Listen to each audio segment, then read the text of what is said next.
Listo. Entonces, vamos a concluir con las explicaciones de simplex.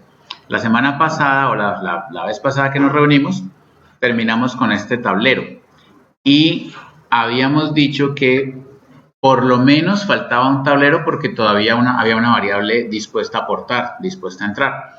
Y dijimos que la variable que iba a entrar era x3. Hicimos también los cálculos a mano derecha, que yo ya los borré allí, pero quedaron en las notas de clase de la vez pasada, que la variable que sale iba a ser S2. O sea que en nuestro nuevo tablero va a entrar X3 a la fila donde hoy está S2.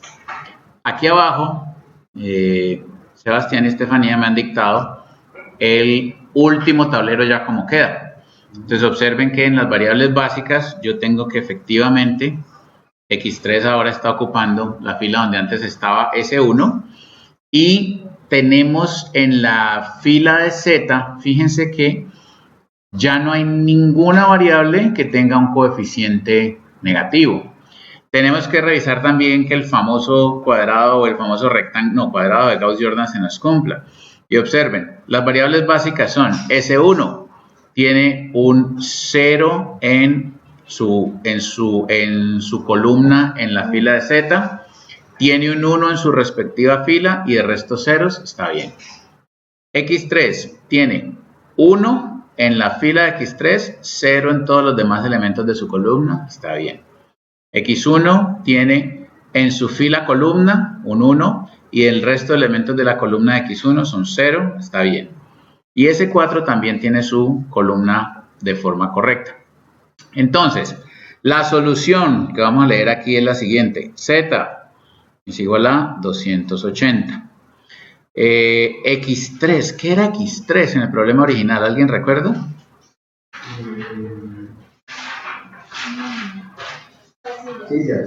X3, entonces X3 son 8, voy a ponerle aquí sillas. X1 era escritorio, ¿cierto? Era desks. Entonces voy a hacer 2 escritorios. ¿Qué recurso era S1? No me acuerdo en realidad. Lumber. Entonces esto es madera. Y S4 era un mínimo o un máximo de mercadeo que me imponían para alguien, ¿cierto? Esta era la demanda máxima de mesas. ¿Sí? Entonces me quedaría aquí un S4 igual a 5. Entonces fíjense, esa interpretación de S4 es medio fuera pues de lo común, pero me decían que la demanda de mesas debía ser, o sea, la producción de mesas debía ser como máximo 5, ¿cierto? Y fíjense que S4 resultó ser 5 porque no produje ni una mesa. ¿Ya?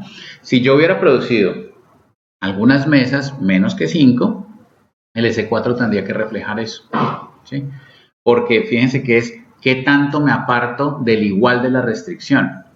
Entonces ahí, entre comillas, el máximo posible en esa restricción sería mesas igual a 5.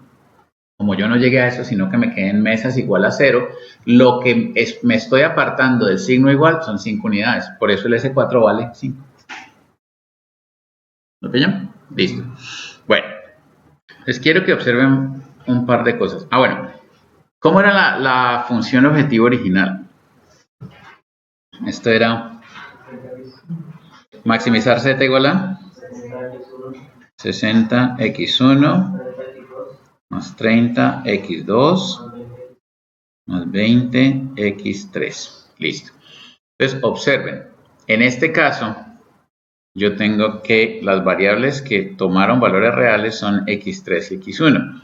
x1 vale 2, o sea que hay un aporte allí de 120. Y x3 vale 8, entonces hay un aporte de 160. Ahí me están dando los 280 de la función objetivo. ¿Listo? Observen que S1 vale 4, S1 vale 24 y su aporte en la función objetivo es 0. Porque son recursos que me sobran. ¿Ya? Entonces, efectivamente, el aporte en la función objetivo, ahí lo vemos, 0. S4 también era algo que nos podría, entre comillas, sobrar. El aporte en la función objetivo de ese S4 es 0. Entonces, por eso nos quedamos en ese 280 que tenemos allí. ¿Listo? Bueno, entonces, ojo. Lo que les voy a mostrar ahorita encadena, encaja, continúa ahora con el análisis de sensibilidad. ¿Listo? O sea que, como que esto es lo que les voy a mostrar con Excel. ¿Listo? Bueno, entonces fíjense en esto. Primera cosa, ¿cuánto estarían dispuestas a aportar por unidad para entrar a la función objetivo las variables x3 y x1 para entrar a la solución básica? Nada. ¿Dónde lo leo? En la función objetivo, ¿cierto? En la línea Z. Y es lógico porque ya entraron a la fiesta. ¿Quiénes de las variables de decisión originales no han entrado a la fiesta? X2 no entró, no estoy haciendo mesas, ¿cierto? Entonces fíjense lo que dice ese 5 que hay allí. Ojo con la interpretación. Ese 5 que hay allí se llama el costo reducido. Es decir, ¿qué tanto tengo yo que mejorar el atractivo de X2 para que entre en la función objetivo? ¿Sí? Mejorar el atractivo de X2 en este caso es afectar, cambiar el coeficiente en la función objetivo, ¿cierto? Hoy en día el coeficiente en la función objetivo de las mesas es 30 y con 30 no resultaron atractivas, o sea que no hice ninguna mesa. ¿Sí? Ese 5 lo que me está diciendo es que si yo mejoro el precio de venta de X2 conservando todo el resto del problema constante, ya se volvería atractivo hacer X2. ¿Y en cuántas unidades lo debo mejorar? Pues en 5. Piénsenlo de otra forma. Si yo quisiera hacer una unidad de X2, perjudicaría a la función objetivo en 5 unidades. Porque ahí me está diciendo, yo no le quiero aportar 5, que sería el menos 5. No, me está diciendo, yo le quiero quitar 5. ¿Sí? ¿Mínima? No, porque ese ya es otro problema. Le estás poniendo otra restricción. Tu solución probablemente va a incluir por necesidad la X2, porque ya se lo pusiste como restricción. ¿Sí? No, este que les estoy diciendo es, fíjense que aquí están las 3 variables de decisión reales originales del problema, ¿cierto? Estas son las que en un momento dado podría el problema en su solución objetivo decirme que no tengo que hacer. El problema me está diciendo, usted tiene que hacer X1 y X3, pero no X2. Y X2 es una variable de decisión del problema, ¿sí? Entonces me está diciendo, si usted quiere hacer X2, por cada unidad de X2 que haga, usted daña la función objetivo, daña el resultado en 5 unidades. Luego, si el coeficiente de X2 en la función objetivo fuera 5 unidades mejor de lo que es hoy en día, ahí sí se vuelve atractivo. Eso se llama costo reducido. ¿Ya? Entonces, detección mecánica. Ustedes miran el renglón de Z cuando ya tienen el tablero óptimo. Si alguna variable de decisión de las originales del problema tiene allí un coeficiente que no sea 0, eso es un costo reducido. O sea que yo aquí, fíjense, no voy a buscar costo reducido ni para X1 ni para X3. Yo solo voy a buscar un costo reducido para X2, porque X2 resultó valer 0. ¿Sí? Entonces, ese valor de X2, este de aquí, es el famosísimo costo reducido. Les repito historias. Costo reducido solo se aplica a variables de decisión de las originales del problema. Y solo voy a encontrar un valor distinto a 0 en aquella variable que no quedó en la solución. Es decir, en aquella variable que me quedó en 0. Fíjense que X3 sí tiene valor real en la solución. Luego su costo reducido es 0. Igual pasa para X1. X1 sí quedó en la solución real del problema. ¿Ya? Entonces, si me preguntan, ¿qué tanto tendría usted que mejorar el coeficiente de X1 en la función objetivo para que X1 se vuelva atractivo? Nada, no, X1, nada, porque ya es atractivo. ¿Qué tanto tendría yo que mejorar el coeficiente de X2 para que fuera atractivo? Lo tengo que mejorar en 5 unidades. Exactamente, exactamente. Si cambio el 30 por un 35, ahí sí se vuelve atractivo X2. Esa es. Como son precios, sería venderlo más caro para ganar más plata por unidad. Sí. Mira, es que el tema de la interpretación... Sí, sí, exactamente. Para que valga la pena fabricar X2, habría que venderlo a más precio. Mesas, X2 son las mesas. Sí, X1 era escritorios, X2 es mesas y X3 es sillas. Entonces, ojo, fíjense.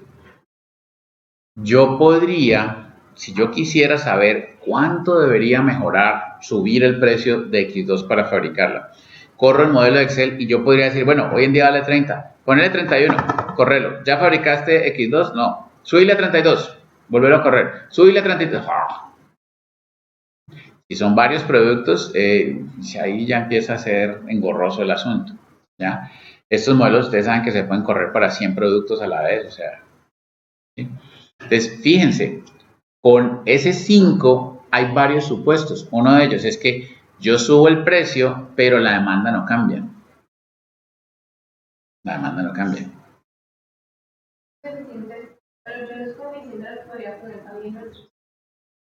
Pero ellos las tienen. El Excel no las va a mostrar.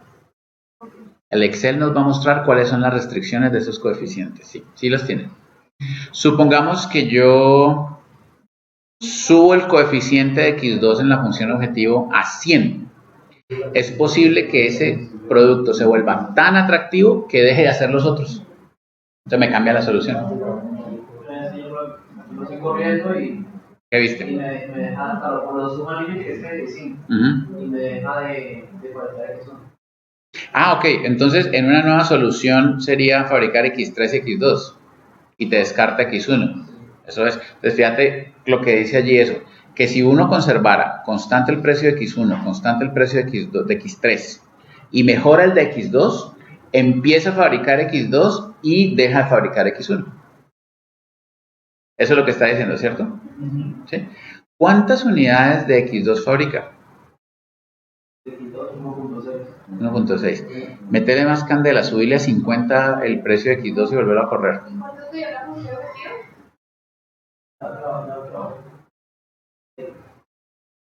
Si lo pones en 5, te tiene que dar lo mismo 280.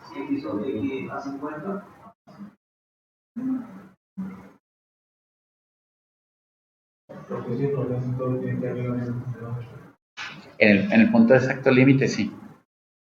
Ese es un lugar de soluciones múltiples. Ahora lo vemos en el Excel. Igual acá me dice que se mantiene en 1.6 X2, se sube X3 y el costo total queda en X4. ¿Cuánto podría llegar a ser X2? ¿Cuánto podría llegar a ser? X2 sí tiene una restricción, ¿se acuerdan? X2 es menor o igual a 5. Entonces, por más candela que yo le dé a ese precio, no va a pasar de 5. No va a pasar de 5. El 1.6 te está dando, pues probablemente porque ahí es mejor negocio hacerlo así. Pero lo que quiero decir es que no podríamos encontrar una solución variando ese precio para que nos diera X2 mayor que 5 porque está restringida. X2 llega hasta donde su restricción se lo permite y ahí para. ¿Listo? Bien. Entonces, hemos hecho una primera observación sobre X2, que fue la variable básica, no, la variable no básica, la variable original de decisión, que no quedó básica, o sea que valía 0. ¿Listo? Y lo que dijimos es que ese coeficiente que me queda allí en la línea de Z, en el tablero óptimo, para esa variable que no quedó en la solución, es el costo reducido. Costo reducido es qué tanto tengo que mejorar el coeficiente de esa variable en la función objetivo original para que se vuelva atractiva. Y en este caso, como la función objetivo original es de precio, lo que yo tendría que hacer es subir el precio para que se vuelva atractivo hacer ese producto. Nos quedan otros dos elementos que no tienen valores de 0. Mírenlos aquí. Voy a poner naranjitas. Entonces, ojo. Búsquenme porfa qué era el recurso S2 y el recurso S3. S2 es horas de acabado y S3 es horas de carpintería. ¿Sí? Bueno, entonces escribámoslas por aquí. Entonces esto es horas de acabado y horas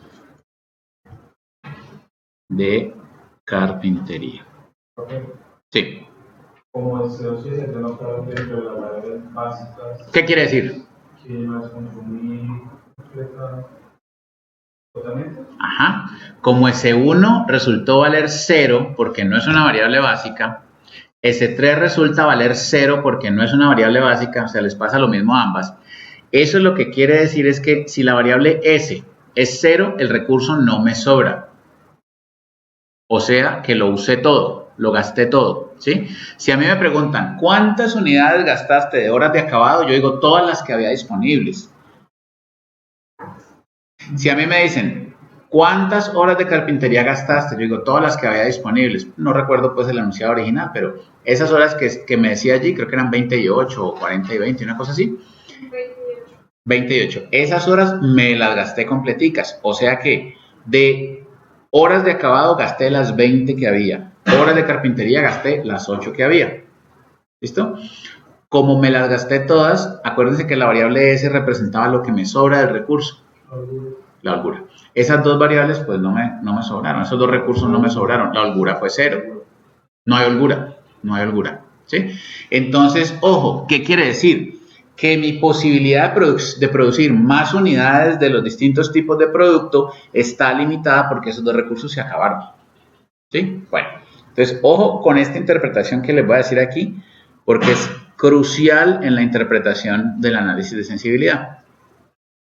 Si yo dijera que quiero que S2 valga 1, ¿cuánto gano o pierdo en relación con ese resultado óptimo? Pierdo 10, ¿cierto? Si yo dijera que quiero que me sobre una unidad de S2, dejo de ganar 10.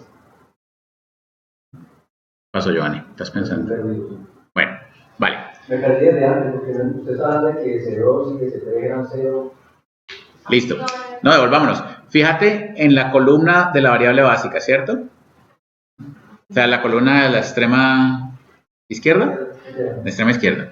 Fíjate que allí no están S2 ni S3. ¿Sí? Si no están allí, es que valen 0. Y si valen 0, es que el recurso no sobró, sino que se agotó. ¿Listo? Entonces las horas de acabado eran 20 y yo me las gasté todas. Y las horas de carpintería eran 8 y yo las gasté también todas. ¿Listo? Como tienen coeficientes positivos en el renglón de Z en la función objetivo, yo puedo decir que si yo quiero que una unidad de S2, que S2 valga 1, mejor dicho, o sea, que me sobre una unidad de S2, tendría que castigar en la función objetivo 10 pesos o perder 10 pesos. ¿Sí? Entonces, ojo con lo que voy a decir que es importante para el análisis de sensibilidad.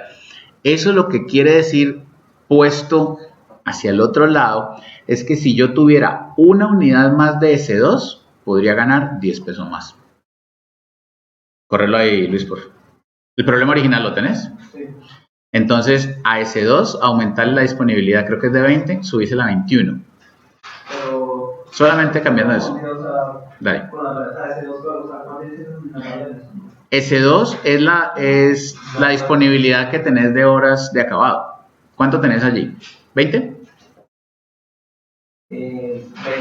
Ponle 21. Y volver a correr. La función objetivo te debe dar 10 unidades menos. Ah, más, 10 unidades más. O sea, que no te debe dar 280, sino 290.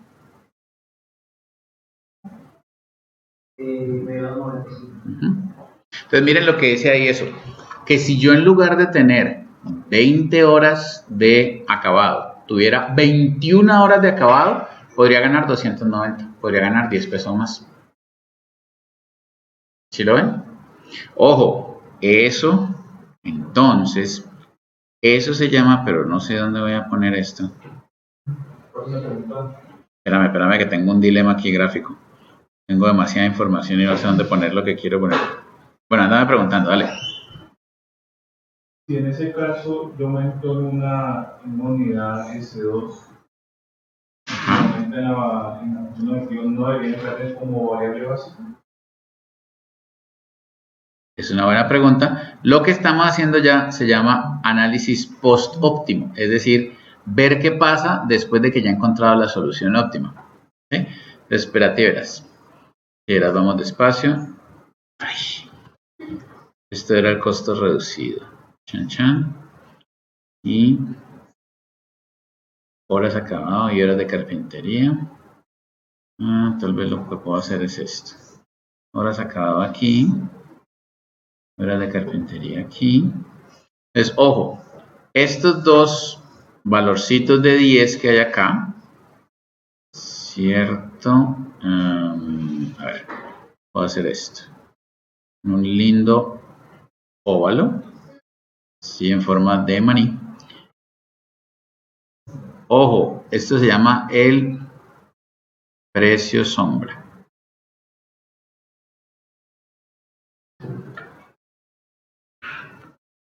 Entonces, me devuelvo. Fíjense que S2 y S3 en este momento valen 0 en la función objetivo del tablero óptimo, porque el recurso horas de acabado y el recurso horas de carpintería se agotan. Ambos recursos se agotan. O sea que yo tenía 20 horas de acabado y las uso completas. Tenía 8 horas de carpintería y las uso todas, ¿cierto? Entonces, ese valor de 10 que está ahí en cada uno de los dos, que es coincidencia que sea 10, ¿no? No es obligación que sea igual. Es coincidencia que sea 10. Pero ese valor lo que me está diciendo es, ¿qué pasaría si yo quisiera que S2 valiera 1? Si S2 valiera 1, la función objetivo se la estimaría en 10 pesos, porque yo funcionaría en vez de 20 horas con 19. Pero la interpretación hacia el otro lado también es correcta. Es, ¿qué pasaría si yo tuviera una hora más de acabado? Podría ganar 10 pesos más. Luis ya lo acaba de comprobar. ¿Ya? Entonces yo estoy parado aquí, ¿cierto? En las 20. Si me voy para 19, pierdo 10 pesos. Y si me voy para 21, gano 10 pesos más. Eso se llama el precio sombra porque es el valor de una unidad del recurso limitado. Ese es el valor de una unidad del recurso limitado. Observen que S1 no es un recurso limitado. La madera. ¿Cuánto me sobró de madera? 24, ¿cierto? Físicamente me sobraron 24 unidades, 24 pies de tablas o algo así que era el problema. Entonces, ¿qué quiere decir? Que si alguien me pregunta, ¿a vos en qué te beneficia que yo te dé unas tablas extra? ¿Yo qué le contesto? En nada, porque a mí también me están sobrando. Pero si alguien me pregunta, ¿a vos en qué te beneficia que yo te dé una hora más de acabados? Ay, sí me beneficia. ¿Por qué? Porque los acabados se me terminaron, las horas de acabado se me agotaron. Si me das una hora más, puedo ganar 10 pesos más. Reducir la cantidad de madera disponible tampoco no afecta nada. Reducir la cantidad de madera disponible no te haría ningún daño hasta las 24 unidades de reducción, porque es lo que te sobra. Si vos decís, voy a reducir la cantidad de unidades de madera disponible en 25 unidades, ahí ya estarías bajando más allá de lo que te sobra, y ahí sí ya te haría falta. Pero si yo tuviera, digamos, el costo de esta madera, el costo de las obras y demás, el hecho de que yo quitara los 24 después me generaría una hora. Pero ese es el tema. Si te fijaste, la forma en que estaba planteado el ejercicio era que yo no compraba la madera, sino que la madera ya estaba comprada. ¿Ya? Esa madera en esta función objetivo no tenía un impacto. Era simplemente, me asomo el primer día del mes y veo que hay materiales ya comprados. No, pues ya está la madera, ya están las horas programadas, ya está esto. ¿Ya? Si ese fuera el caso, ese es otro problema. ¿Ya? Porque ya la madera tendría un coeficiente específico de la madera en la función objetivo. Pero en este instante no lo tiene. ¿Listo? Bueno, ¿cómo lo ven? Yo creo que eso se aclara ahora que planteemos el análisis de sensibilidad en Excel. Vamos a hacer este mismo problema para tener de referencia estas respuestas del tablero final. ¿Listo? Pero básicamente eso es lo que les quería mostrar sobre el tablero final. 1. ¿Cómo se leen los resultados? La lectura de esto es muy fácil. Ustedes leen la variable básica que esté a este lado, vale lo que diga a este lado. Y ya.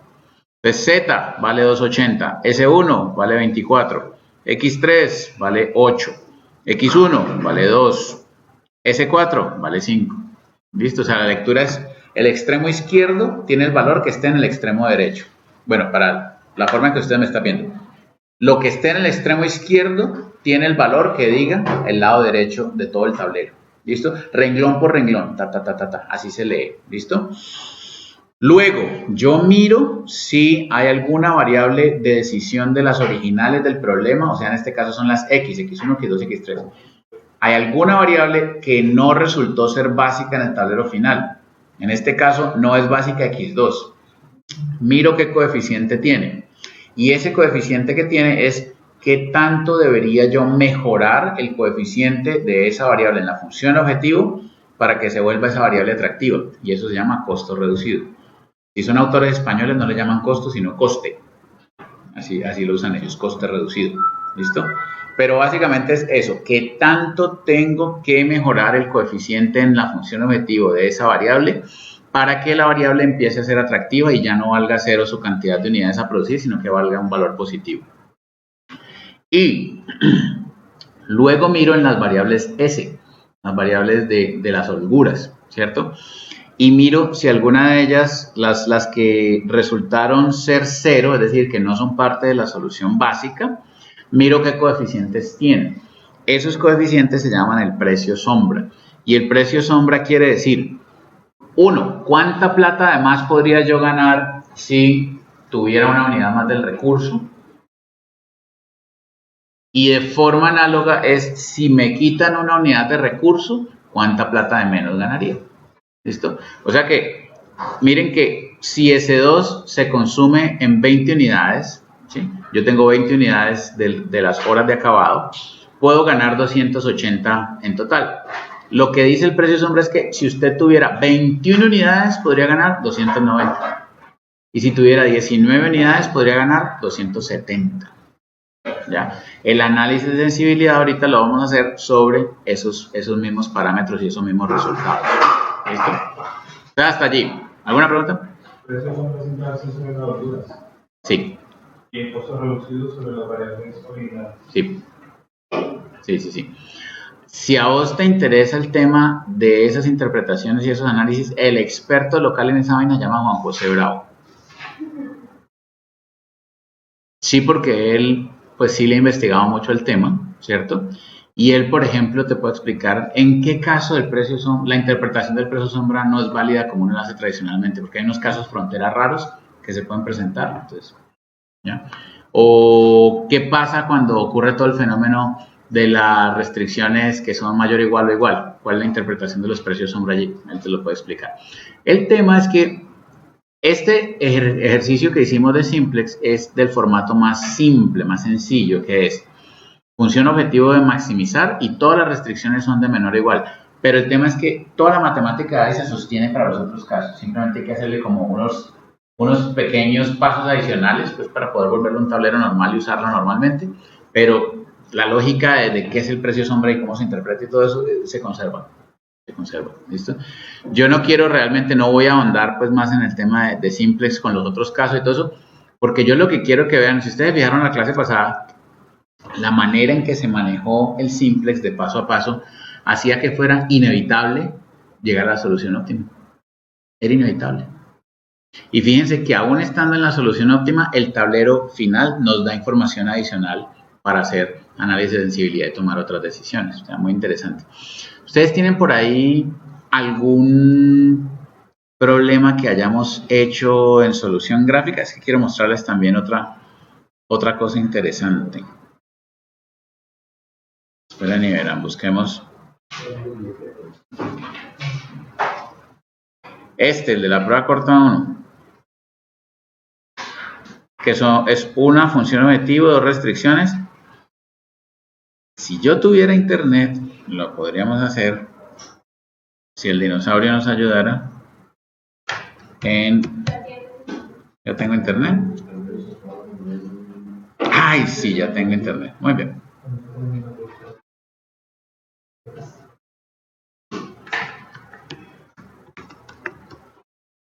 Bueno, voy a abrir 2 pestañas de PHP Simplex y ya les muestro qué voy a hacer aquí. Variables de decisión, 2. ¿Cuántas restricciones? No, 2. 2 restricciones. Continuar. Función objetivo debe maximizar 500 y 400. Este es el problema de la prueba corta 1. Sujeto a 2x1 más 8x2 menor o igual que 480. Y 10x1 más 13.33, aquí está ya, menor o igual que 480.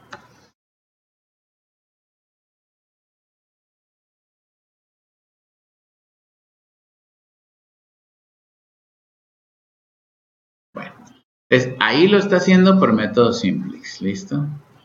Vamos a hacerlo acá por método gráfico. Continuar. Función 500, 400. Sí, voy a volver, gracias. Aquí, gráfico. Chas. 500, 400.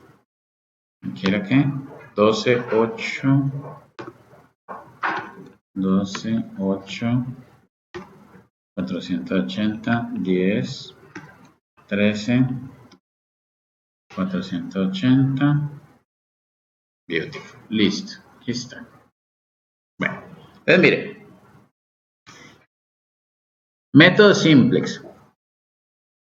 El primer tablero de método simplex que está haciendo allí es cuando no ha hecho ninguna operación, ¿cierto? Entonces fíjense que él va a llamar, las variables originales son x1 y x2, ahí las llama p1 y p2, ¿sí las ven? Y las holguras las llama p3 y p4, ¿listo? O sea que en este instante en la base tengo p3 que vale 0, no, aquí están, P3 que vale 0 y P4 que vale 0. Es que la forma de este tablero es distinta, por eso no lo miro en detalle, pero aquí están las respuestas, miren, 0 y 0, y función objetivo vale 0 también, ¿listo? Continuar. La variable que sale de la base es P3 y la que entra es P1, listo, continuar. Entonces miren la siguiente solución es, ojo, P1 500, P4 0. Miremos el gráfico. Yo arranco en 0, 0, ¿cierto? Algo raro.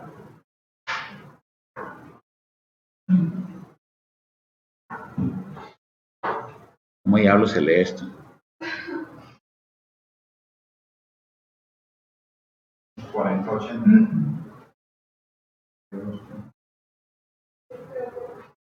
Sí, yo también, porque es que esta CB no debe ser 4080. Uno de los dos debe ser 0 todavía. El resultado da 3212.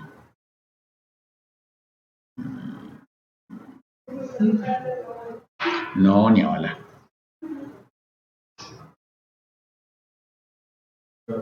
Quiero ver qué diablos está haciendo esto. 36 o 40. ¿Cómo?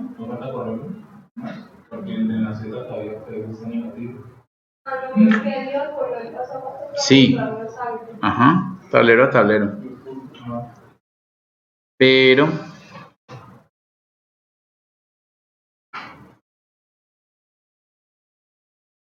la verdad es que no la estoy viendo a esto como...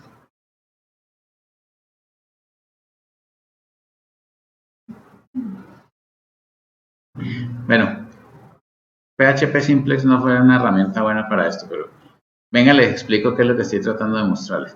Aquí me dice que la solución está en el punto C, ¿cierto?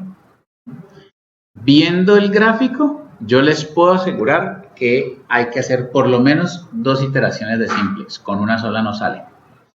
¿Ya?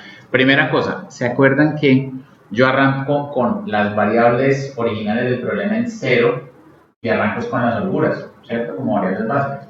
Si yo arranco con las variables originales del problema en 0, ¿en qué punto estoy ahí en ese gráfico? En 0, 0. ¿Sí o no? Porque x1 valdría 0 y x2 valdría 0. O sea que yo arrancaría aquí. Y ese es mi primer tablero de simplex. De hecho, ese es mi primer tablero de simplex. ¿Ya? Con P3 y P4. O sea que P1 y P2 valen 0. El problema es que en esta forma de tablero que yo uso no tengo ni idea dónde están los ceros.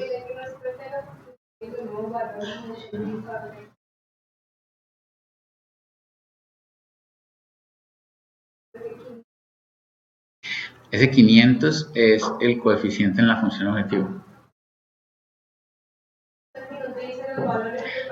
¿Dónde diablos están los valores? Es lo que no estoy viendo. O sea, la forma de tablero de ellos sirve para 3 pepinos. Pero entonces, fíjense, la variable que entró de las reales del problema fue x1, p1. ¿Qué quiere decir? Que aquí la variable que tomaría un valor distinto de 0 sería la x1. O sea que el algoritmo arrancaría aquí donde está la manito y se movería hasta esta esquina. Y el segundo paso es que de esta esquina se va a mover a esta. Y aquí ya encuentra el óptimo. Aquí ya no se mueve más. Lo que les quería mostrar, y fallé miserablemente haciéndolo, era que cada tablero de simplex corresponde a una esquina del gráfico. Entonces el simplex, ¿qué hace? Siempre lo configuro para que arranque aquí, en 0, 0. Y él va a escoger qué le conviene hacer primero, si x2 o x1. ¿Ya? Entonces él mira cuál es la variable que debe entrar. ¿Se acuerdan que los coeficientes en la función objetivo eran 500x1 y 400x2? Pues 500x1 es el más atractivo. Entonces, ¿qué hace? Arranca por aquí. Cuando llega aquí, entonces va a tener un tablero que ahora tiene 0 unidades de x2, 40 unidades de x1 y sobra algún recurso. ¿Sí? Y él mira a continuación quién va a entrar y resulta que el que va a entrar a continuación pues es x2. Entonces él se va a mover del punto B al punto C. ¿Ya? Y en el punto C ya encuentra que, primero, x1 y x2 ya hacen parte de la solución y s1 y s2, o sea, las variables pues, de holgura, tienen que valer 0, porque en este caso solo hay 2 restricciones. Y así sería la forma de llegar de este tablero, o sea, este tablero que es este punto, al siguiente tablero que es este punto, al siguiente tablero que es este punto. El tablero de simplex se mueve de un punto de la región factible a uno siguiente que le da mejor valor de función objetivo. Eso es lo que hace el simplex. ¿Ya? ¿Sí lo ven o no? ¿No? ¿Cómo que no? Como que tal vez. Como que me creen, pero no mucho. No, no me gustó esta forma de simplex de esto. Bueno, yo voy a encontrar otra forma mejor de que lo vean. ¿Listo? Pero eso es lo que les quería mostrar en la relación entre el simplex y el método gráfico. ¿Listo? Porque luego eso también nos sirve para el análisis de sensibilidad. Bueno, hasta ahí. ¿Alguna pregunta? El movimiento siempre es así. No, siempre. No puede pasar que salta de 0 a C de una vez. ¿De 0 a C de una vez? Con el algoritmo simplex, no. Es que acordate que en cada paso del algoritmo hay una variable que entra y una que sale. Una que entra quiere decir que aquí, una a la vez. Una que entra quiere decir que aquí, estando aquí, solamente puedo arrancar a darle valor a x1 o a x2, pero no le puedo dar valor a las dos al mismo tiempo de un tablero al siguiente. Entonces, por eso a mí me toca hacer primero un tablero para moverme de O a B y el segundo tablero para moverme de B a C. ¿Ya? Lo que me estás preguntando también tiene otra respuesta, y es que sí hay un algoritmo que fue descubierto no hace mucho, fue inventado no hace mucho. No hace mucho, es como 40 años, que en términos de estas tecnologías es muy reciente, que se llama el algoritmo de punto interior de Kamarkar. Y ese bendito lo que hace es que empieza a moverse por dentro del área factible, tiene un algoritmo de búsqueda hasta que llega a la solución óptima. El tema es que ese algoritmo es muchísimo más complicado que el simplex, pero para problemas muy grandes es más eficiente que el simplex. Entonces se ha venido a usar en años recientes, pues de los 70 para acá, de los 80 para acá, Cuando son problemas de bancos, de aerolíneas, de logística, que son problemas con cientos de miles de variables, porque el efecto del ahorro en tiempo de corrida sí es apreciable. Si lo haces en un problema de estos, el algoritmo de punto interior es muchísimo más demorado que el simplex, pues porque él tiene que hacer toda una exploración y no, pero eso fue una gran innovación. O sea, si existiera como el premio Nobel para matemáticas e investigación de operaciones, a ese señor han debido dárselo, porque fue un avance gigantesco para los problemas muy grandes. ¿Sí me entiendes? Para los pequeños no. Entonces es como que el tipo hubiera inventado, ¿qué te digo yo? Hubiera inventado que hoy en día todo el mundo tiene automóviles pequeños de pasajeros y él inventó la tractomula. ¿Sí? La tractomula realmente es eficiente en costos si vas a mover muchísimas unidades de un solo golpe. Si vas a llevar a una persona al colegio es supremamente costoso. Es como más o menos la misma lógica, o sea, un monstruo difícil de operar y demorado y todo lo que vos quieras, pero ya cuando se trata de mover muchas toneladas de carga de una ciudad a la otra, es lo más eficiente que hay. Es algo así. ¿Listo? Sí, pero no, yo tampoco no le doy corriente a eso. Eso lo hace el software. Los softwares modernos tienen implementado ese algoritmo para los problemas realmente grandes. Eso sí. ¿Listo? Bueno, ¿más preguntas sobre Simplex? Yo hasta ahí ya les mostré todo lo que me interesaba ver de Simplex. ¿Listo? Lo que quería era que ustedes vieran cómo era el funcionamiento matemático de eso y por qué realmente podemos estar tranquilos de que la programación lineal nos da soluciones óptimas.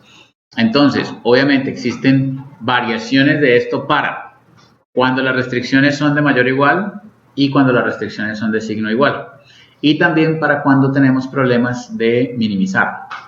Sin embargo, todo funciona con la misma lógica básica. ¿Listo? Si ustedes están interesados en ver esas otras formas o modificaciones del simplex, pues en el libro están ahí explicadas y ustedes lo pueden ver. No tiene problema. Eso puede ser material para un domingo, después de la ciclovía, con un buen vaso de jugo, debajo de un árbol.